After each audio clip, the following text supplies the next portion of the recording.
Voltamos com Democracia aqui pela TV Assembleia, falando sobre consequência do estresse. O estresse é amplamente democrático, né? Ele não escolhe, não seleciona quem atingir. Todos estão passíveis, né, de ser atingidos pelo estresse. Não tem diferença social, não tem diferença de gênero, não tem diferença de credo, não tem diferença de pele, cor da pele, nada. Todos, em todas as categorias do tecido social, são passíveis de ser atingidos pelo estresse. As causas podem ser diferentes, mas o atingimento é amplo, geral e restrito. Não, doutora Eliane? Sim. Eu escrevi alguma coisa, eu gosto muito de escrever, então... Que bom! Sabe que talvez o melhor dos exercícios. Então eu escrevi alguma coisa assim, né? Que entende-se que cada pessoa, ao se defrontar com situações de estresse, ela reage conforme seus processos constitucionais ou imunológicos. E também com as experiências de percepção e de ação passadas, tá? De acordo com o seu meio e sua realidade. Constantemente, o adulto necessita de uma adaptação, pois as circunstâncias da vida provocam excitações e desorganizações de sua esfera psicossomática.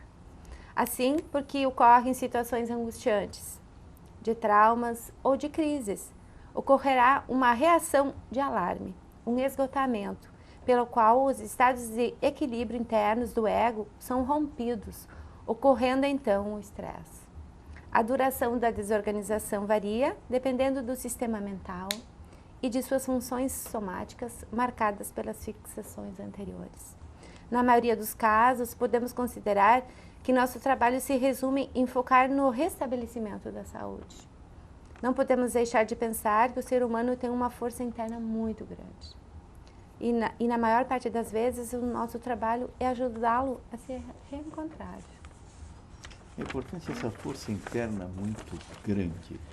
Doutor Ricardo, Clarice, Eliane, qual o estímulo para o autoconhecimento, para saber da existência dessa força interna? É a religião, é a literatura, é o grupo de convívio, o seu grupo social. Onde está isso? Daí os trabalhos em grupos, né, que são realizados na psicologia, na psiquiatria. Tem vários trabalhos em grupos, né?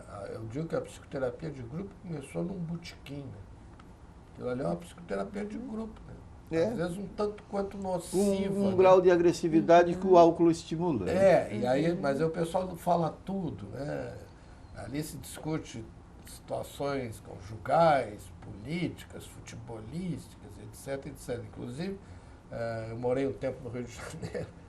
Quando o pessoal está assim, muito feliz, o pessoal não vai num botequim, faz um périplo por vários botequins, né? Que aí vai reencontrando as várias tribos, né? O que eu sinto nessa questão é que essa força interna muito grande que nós temos, ela é tão grande que pode nos levar, às vezes, até a morte. Porque ela é realmente muito forte. Então, muitas vezes a pessoa está com uma raiva tão grande que transforma essa raiva contra si mesmo, pela culpa, que a pessoa se culpa pelo ocorrido, pelo acontecido, né? E até certo ponto, isso vem de uma realidade, né? Porque tudo que acontece conosco, tudo que é sucedido e acometido, é produto da nossa opção, da nossa ação, não é verdade? Então, o que a gente tem que ter? Uma preocupação com o que virá. Então, tem um ditado popular alemão que diz que é preciso ter cabeça. Porque quem não tem cabeça tem que ter pernas. Por quê? Porque senão tu tem que correr atrás do acontecido e do sucedido. Então, a gente tem que ter uma certa ansiedade, um certo estresse, de se preocupar e se preparar para o que virá. Mas para isso tu tem que ter uma capacidade de discernimento, de entendimento. Então nós temos que nos preparar para um ano muito difícil, que nós todos vamos ter que enfrentar economicamente. Então nós vamos ter que nos readaptar Nós não podemos ficar gastando energia de uma forma inútil, tipo um peão que gira em torno de si, ou que nem o cachorro que fica girando atrás do rabo. Nós temos que nos preocupar com objetividade. O que que nós vamos fazer para enfrentar essa crise? Qual é a solução? Né? E também a raiva, ela é muito prejudicial, porque ela tem essa força interna muito grande. E a raiva, ela força muito o sistema nervoso central, que não para, e aí o paciente não dorme, ele fica numa excitação, porque o sistema nervoso central está excitado, né? Mas não só o sistema nervoso central cerebral, também o aparelho cardiovascular. E o coração começa a ficar, tu fica com taquilalia, taque, né? E taquicardia também. E chega uma hora que o coração não aguenta, ele cansa. Então o que a gente tem que fazer para amenizar essa raiva e para amenizar esse estresse? Tu tem que ter, como disse a Clarissa, a panela de pressão tem que ter a válvula de escape. E aonde que a gente canaliza esse escape? Eu tive no Congresso Americano de Psiquiatria o tratamento de desintoxicação de álcool e outras substâncias psicoativas, dependência química, basicamente tem um trio, que é as contingências, que são os regramentos, a espiritualidade e a atividade física.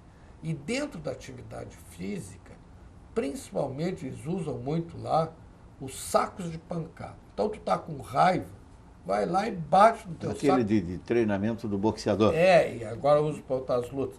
Então, vai para a academia e soca o teu saco, ou até dentro da tua própria casa. Isso te dá um alívio. E o exercício físico, para te aliviar, liberar essa tensão causadora da raiva, porque senão essa raiva se vira contra ti mesmo. Então, isso é fundamental. Acho que sem deixar de falar da terapia, né, do autoconhecimento, de ter um espaço para falar dessa raiva, né, para elaborar. Então é muito importante. Ou individual, em grupo. Em grupo tem família. essa facilitação de encontrar pontos coincidentes, né?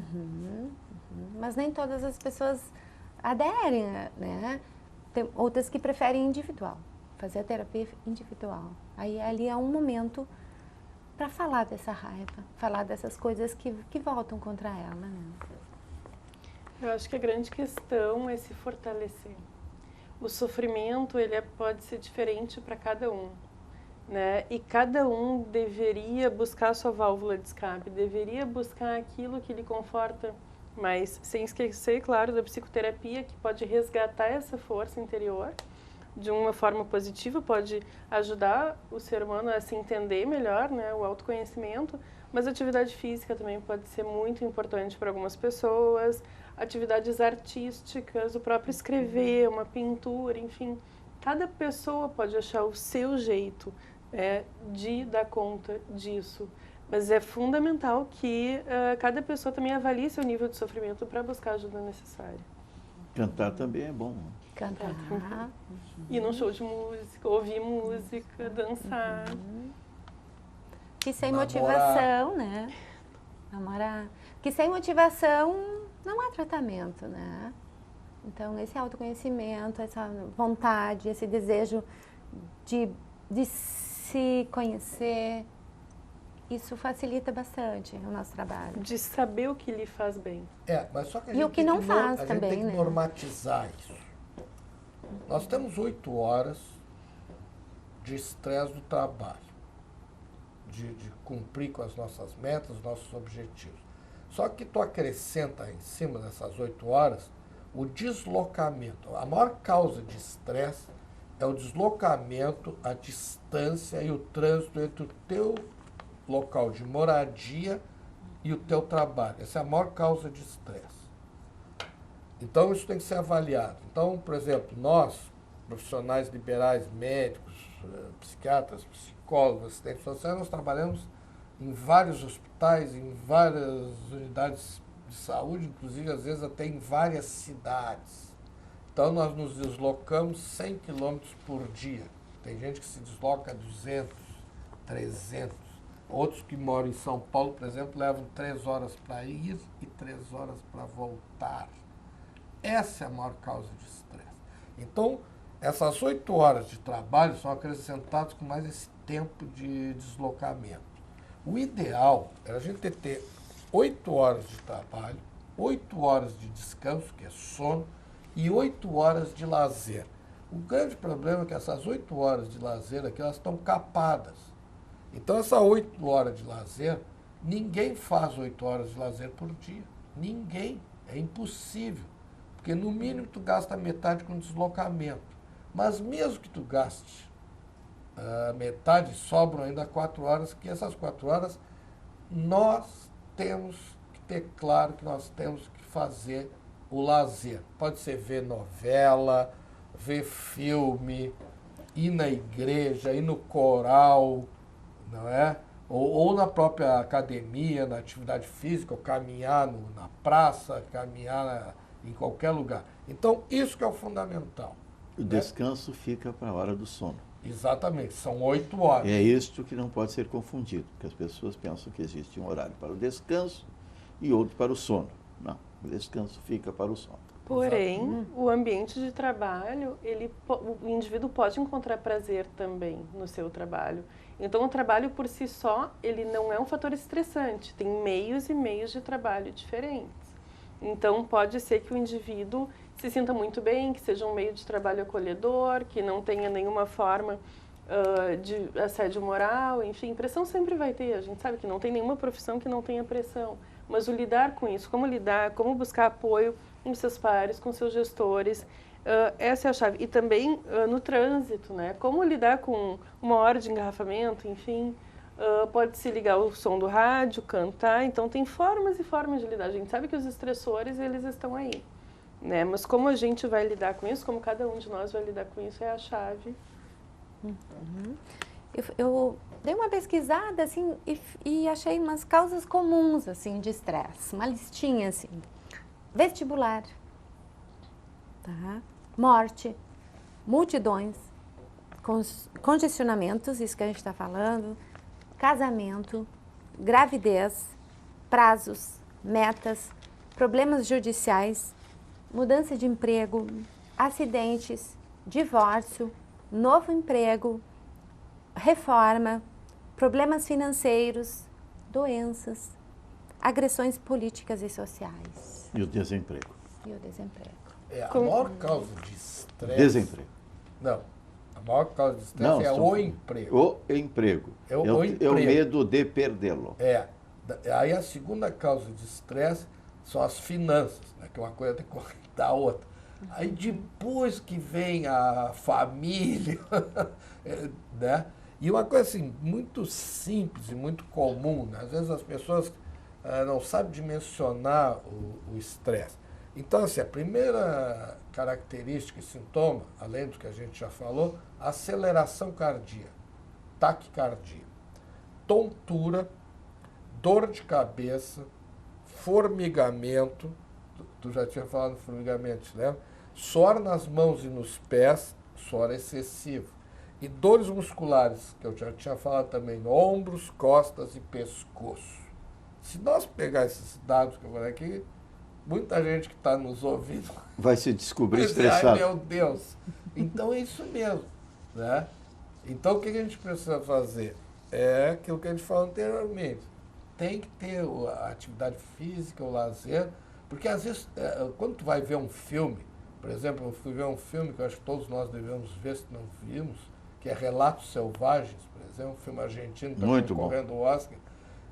A gente ri barbaramente, porque ele trata de tudo isso que nós estamos falando aqui agora, dos estresses. E ri de situações que não gostaria de viver. Aquela que o Relatos Selvagens são 6 historinhas, né? Aquela do trânsito lá é sensacional, né? Então é um filme que trata da raiva, né? A questão das multas é outra, sobre trânsito também, a do casamento, né? É fantástico, é um filme brilhante, né, que eu creio que seja terapêutico para todo mundo ver. É educativo. Né? As pessoas saem de lá pensando, comigo ainda não aconteceu nesse nível. Não, Né? o Bombita eu gostaria de fazer.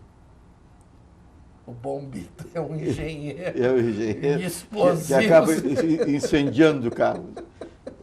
Né? Então tem coisa até que a gente tem vontade de fazer. Então a gente até se diverte, né? Ver a raiva dele contra essa burocracia, essas leis de trânsito, que esse é outro problema de estresse também, essas multas. E contra a autoridade. Qualquer bilheteiro é uma autoridade ali investida. Isso, né, o senhor procura os seus direitos, e a lei em tal lugar. E esse troço aí desses azuizinhos aqui em Porto Alegre, né, eles têm um prazer orgástico de ficar com aquele radarzinho, tu só vê o radarzinho quando tu já passou e tu já bailou. Né? Só para fazer um paralelo, né, tem uma pesquisa que saiu com os 3 grupos de profissões onde tem mais estresse. Então, o primeiro é policial e segurança, segundo é motorista de ônibus e controladores de voo, e o terceiro grupo, executivos, caixas de banco e serviço de atendimento ao público. Os 3 grupos mais estressantes. Eu colocaria como quarto, por tudo que eu já estudei, profissionais da saúde. E coloque aí jornalistas também. Não, os jornalistas estão na lista, mas estão lá embaixo. Olha aí, Porque então, os jornalistas... Daí essa outra lista aqui é nos Estados Unidos. Aí nos Estados Unidos é professor de ensino médio na periferia, policial, mineiro, controlador de tráfego aéreo, médico residente, corretor da Bolsa de Valores, jornalista, serviço de atendimento ao cliente, secretário e garçom. As estatísticas, pode confiar mais nas estatísticas dos Estados Unidos, porque os jornalistas estão aí ameaçados de morte, sofrendo atentados, né? A liberdade de expressão é atacada em todos os momentos. Mas esses dados aqui são bem interessantes, eu levantei esses dados, até trouxe, só vou dar aqui para a Clarice, que tu é da área do trabalho. Esses dados são bem interessantes, porque eu trabalho basicamente, o escopo do meu estudo é prevenção do suicídio.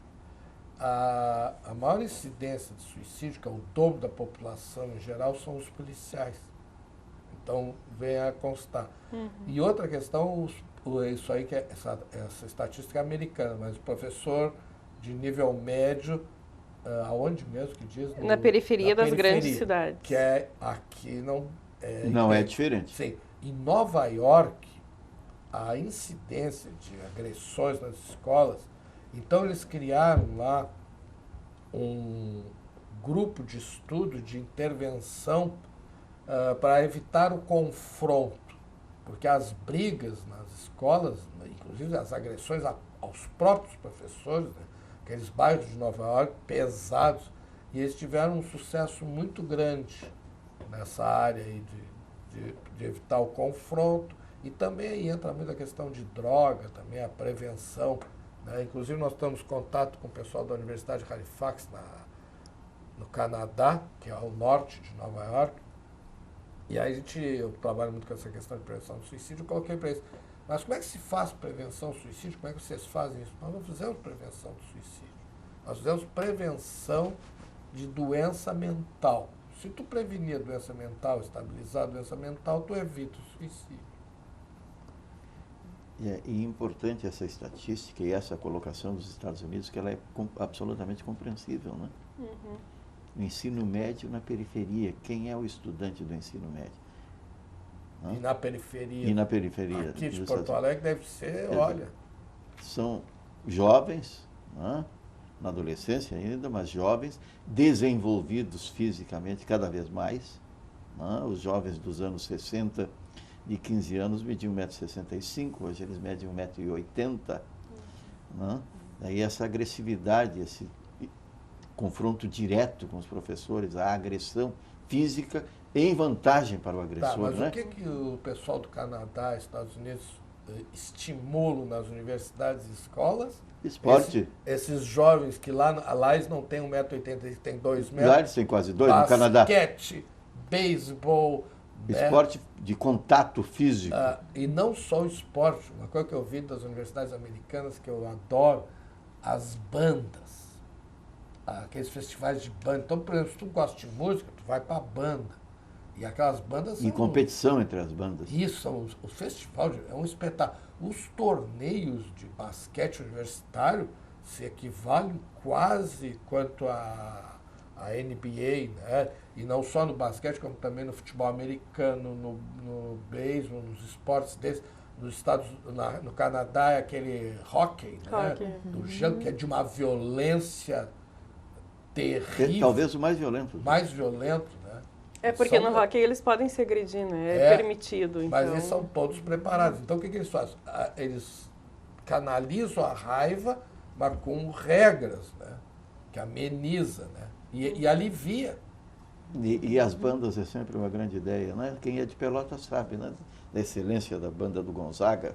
Que eu fui da banda do Gonzaga, Fui da banda, tricampeão nacional, e quero fazer uma homenagem aqui. E do Conceição de Guaporé, então? Não, o irmão Leão, lá de Rio Grande. O irmão Leão é de Rio Grande? Não, o irmão Leão acho que é de Santa Maria, mas tinha uma banda muito boa lá em Rio Grande. Todas as cidades tinham, São Lourenço, mas realmente as bandas de Pelotas, a do Gonzaga, que foi tricampeã nacional, e a da Escola Técnica Federal de Pelotas, que foi tricampeã estadual. Nós perdíamos sempre para eles aqui em Porto Alegre, mas ganhava em São Paulo.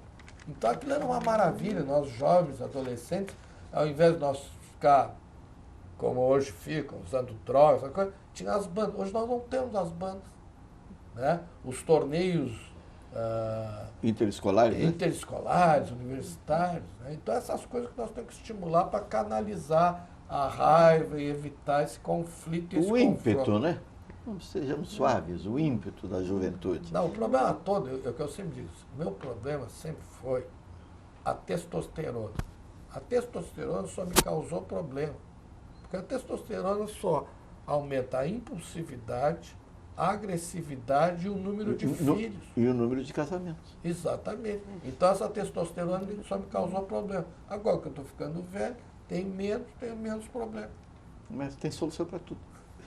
Bem, estamos chegando ao final da Democracia de hoje. Temos 2 minutos para cada um dos nossos convidados para a mensagem de encerramento por hora. Psicóloga Eliane Tonello. Bom, eu acho que dentro da nossa área, né, o cuidado das pessoas que devem ter consigo mesmas, né? Pensar nesse eu, né? Que tanto esse ter nos invade e nos arrasa, muitas vezes. Então, assim, das pessoas pensarem mais em si, assim, nesse íntimo, né?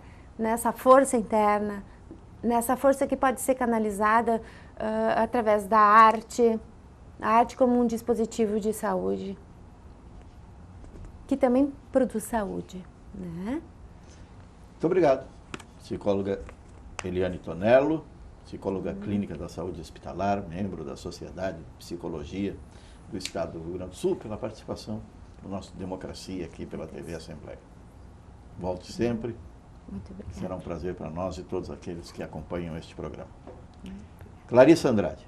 Bom, então a gente sabe que o estresse ele é inerente, né? Temos que aprender a lidar de forma a lidar com o estresse, enfim, da forma mais conveniente para cada um. Então, que cada um consiga resgatar essa força interior, né, que a psicóloga Eliane falou.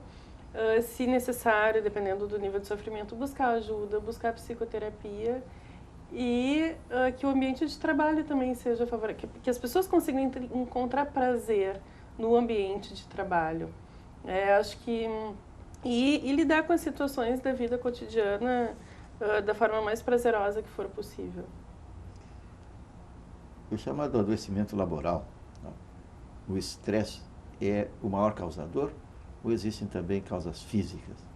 O estresse, ele pode desencadear, ele é um desencadeador de causas físicas, né? Como o Dr. Ricardo falou, o estresse, ele pode acarretar dores de cabeça, problemas de insônia, problemas gastrointestinais, enfim, e pode levar até a doenças. Então, tem que se ter muito cuidado com os primeiros sinais para evitar doenças mais sérias. E o assédio moral onde entra? O assédio moral é um grande causador, né? Ele pode ser um grande causador desse estresse todo. Então, seria interessante também, em ambientes onde isso ocorra, que se possa documentar, que se possa até mesmo, se for o caso, notificar. Né? E as pessoas têm coragem para essa notificação? Infelizmente não, porque as pessoas se sentem ameaçadas nos ambientes de trabalho. Essa é uma luta constante, né, que tem que ser feita e mantida. Muito obrigado, psicóloga Clarissa Andrade. Obrigada. representando o Conselho Regional de Psicologia do Estado do Rio Grande do Sul, ela que é psicóloga do trabalho. Nesse Democracia de hoje, e apresentamos aos nossos telespectadores aqui com respeito, sim, à ansiedade de todos, mas com alerta. Cuide dessa ansiedade, procure atendimento, procure melhorar a sua condição de vida, exercitando aquilo que foi dito pela Eliana Tonelli. Cuide do seu interior.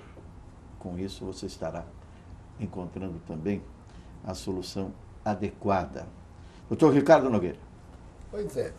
Eu creio que, na verdade, nós somos todos uns bombitas. Nós somos uma bomba que está por explodir. Com tudo isso que a gente falou hoje aqui. Então, o que a gente tem que fazer? É controlar o pavio dessa bomba. Então, de preferência, aumentar o máximo possível, né? E porque essa explosão dessa raiva, ela dá uma repercussão muito grande, que no final é ruim para nós mesmos e para quem a gente ama. Então a gente tem que se preocupar até com os outros, né? No caso do Bombita aí, do Ricardo Darín, esse ator fantástico argentino no filme Relatos Selvagens, quando ele explode, né, no final ele vira meio herói, né? Um herói da mídia, um herói dentro do cárcere e até da própria família que tinha conflitos com ele. Então a gente tem que entender que os conflitos eles têm que serem negociados e valorizados. E a gente tem que aprender a controlar e conviver com medo, com a raiva e não deixar também chegar no colapso. O que é o colapso? É a resignação e a acomodação que na maioria das vezes leva as pessoas às drogas para poderem suportarem as suas frustrações. Então é isso que a gente tem que fazer, controlar essa bomba que está para explodir dentro de nós e cada vez mais nos prevenir contra essa explosão que pode nos causar uns estragos muito grandes. Muito obrigado, doutor Ricardo Nogueira, repito, entre muitos títulos e atribuições, psiquiatra, pela participação no Democracia aqui pela TV Assembleia. Falamos sobre consequências do estresse, lembramos aqui predisposições orgânicas também, além dessa situação que é provocada, vivenciada pela maioria das pessoas, provocada na maior parte das vezes pela indisposição que se forma com o trânsito, a insatisfação com a forma pela qual se chega ao local de trabalho, se retorna para casa, são todos fatores causadores, mas é preciso força para evitá-los.